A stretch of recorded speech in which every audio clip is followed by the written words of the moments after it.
Baiklah, Assalamualaikum warahmatullahi wabarakatuh. Perkenalkan, nama saya Sulaiman Alfandudi Rambe, NPM 2208260011. Pada kesempatan kali ini, saya akan menjelaskan PPOK pada blok respirasi. Nah, pertama saya akan menjelaskan definisinya. Jadi, definisi dari PPOK atau penyakit paru obstruktif kronis, atau bahasa Inggrisnya Chronic Obstructive of Pulmonary Disease, atau yang disingkat dengan COPD, adalah suatu penyumbatan menetap pada saluran pernapasan yang disebabkan oleh emfisema dan bronkitis kronis.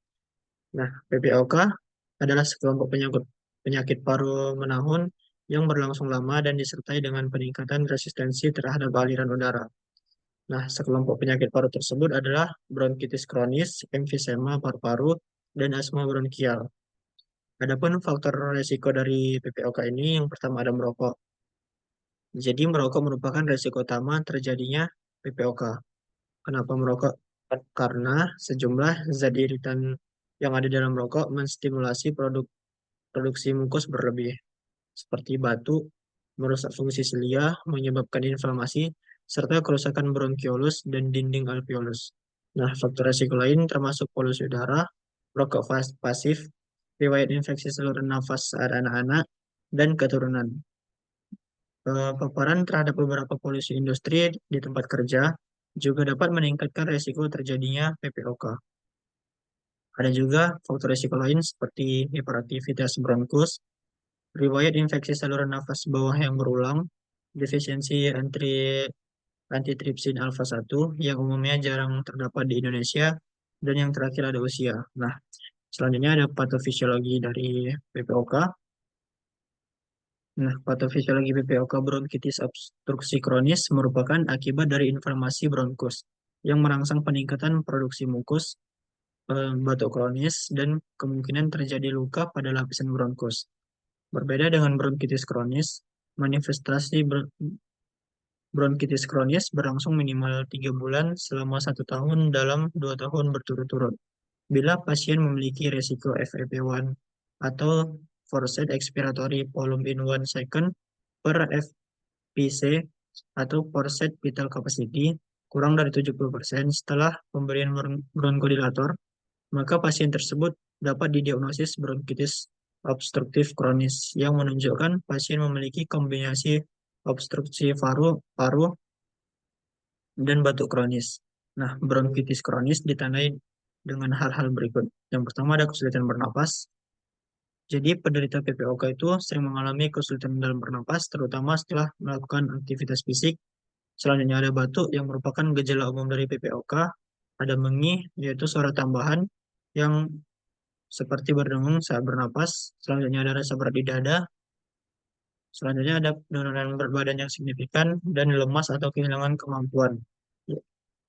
Nah, jadi komplikasi dari PPOK ini ada beberapa macam. Yang pertama, infeksi saluran nafas yang biasanya muncul pada PPOK itu sebagai akibat terganggunya mekanisme pertahanan normal paru dan penurunan imunitas. Oleh karena status pernapasan sudah terganggu. Infeksi biasanya akan mengakibatkan gagal nafas akut dan harus segera mendapatkan perawatan di rumah sakit. Yang kedua ada pneumotoraks spontan. Jadi pneumotoraks spontan dapat terjadi akibat pecahnya valve atau kantung udara dalam alveoli pada penderita emfisema. Yang ketiga ada asidosis respiratori yang timbul akibat peningkatan nilai PCO2 atau hiperkapnia. Tanda yang muncul antara lain nyeri kepala, vertigo, letargi, dizziness, dan takipne. Asidosis respiratori yang tidak ditangani dengan tepat dapat mengakibatkan disepni, psikosis, halusinasi, serta ketidaknormalan tingkah laku bahkan koma. Yang keempat ada kor pulmonal atau yang disebut pula gagal jantung kanan, yang merupakan keadaan terhadap hipertrofi dan dilatasi ventrikel kanan, yang dapat terjadi akibat komplikasi sekunder karena penyakit pada struktur atau fungsi paru-paru atau sistem pembuluh darah. Nah, masalah kita cara mendiagnosisnya. Yang pertama, kita lakukan chest X-ray, yaitu dia menunjukkan hiperinflasi paru-paru diafragma mendatar, peningkatan ruang udara retroesternal, penurunan tanda vaskular atau bulai atau emfisema, peningkatan bentuk bronkopaskuler atau bronkitis, dan normal ditemukan saat periode remisi atau asma. Selanjutnya, kita lakukan uji faal paru atau dengan menggunakan spirometri dan bronkodilator yang merupakan alat yang penting untuk mendiagnosis, untuk menilai fungsi paru-paru dan memprediksi prognosis pasien. Nah, spirometri mengukur volume di udara paru-paru, sedangkan pengukuran bronkodilator mengukur volume ekspirasi dalam hitungan detik. Hasil pengukuran spirometri dan bronkodilator dapat membantu menentukan klasifikasi fungsi paru obstruksi kronis berdasarkan sifat obstruksi parunya. Nah, selanjutnya ada tata laksananya. Pertama, farmako bisa kita berikan bronkodilator mukolitik. Selanjutnya, batu efektif yang dapat membantu memecah sekret dalam paru-paru sehingga lendir dapat dikeluarkan atau diludahkan.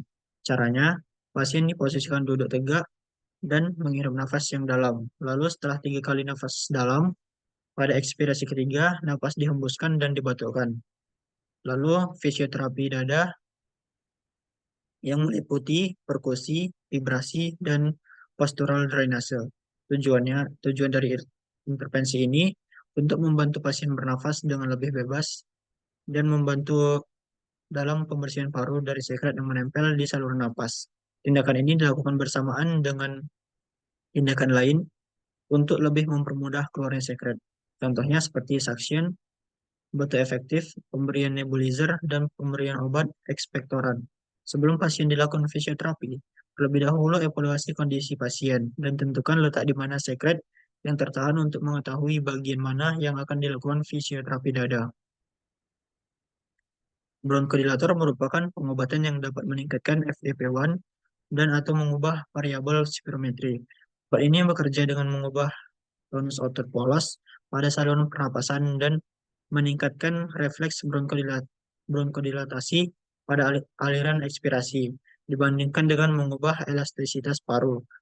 Bronkodilator bekerja dengan menurunkan hiperventilasi saat istirahat dan beraktivitas, serta akan memperbaiki toleransi tubuh terhadap aktivitas pada kasus PPOK yang kategori berat atau sangat berat. Sulit untuk memprediksi perbaikan FEV1 yang diukur saat istirahat. Nah, itu saja penjelasan dari mind map saya. Selanjutnya ada referensinya, yaitu yang pertama ada LJ LSK, William MT, Johnston, KN Farid, KN Fritpe, Hip, Hipponen, Pakuet, C. Parental and Life Course Influence on Symptomatic Airflow Obstruction, IRZ Open Race tahun 2020. Nah, yang kedua ada Guerra S. Martinez FD, The Complex Beginning of Chronic Obstructive Pulmonary Disease, AMG Respirasi Cerit, Permed tahun 2020. Yang ketiga ada Peterson H. Sud A. Wolverino F. Awon CA Pintu Plata P. Sally BR. Tesfaye G. The course of lung function in middle, like heavy smokes, incident and time to early onset of chronic obstructive pulmonary disease, AMJ respiration rate, Pyramid tahun 2018. Nah, mungkin itu saja penjelasan dari saya. Bila ada salah kata saya mohon maaf. Terima kasih kepada Fakultas Muhammadiyah Sumatera Utara, Fakultas Kedokteran Muhammadiyah Sumatera Utara. Saya tutup dengan Assalamualaikum warahmatullahi wabarakatuh.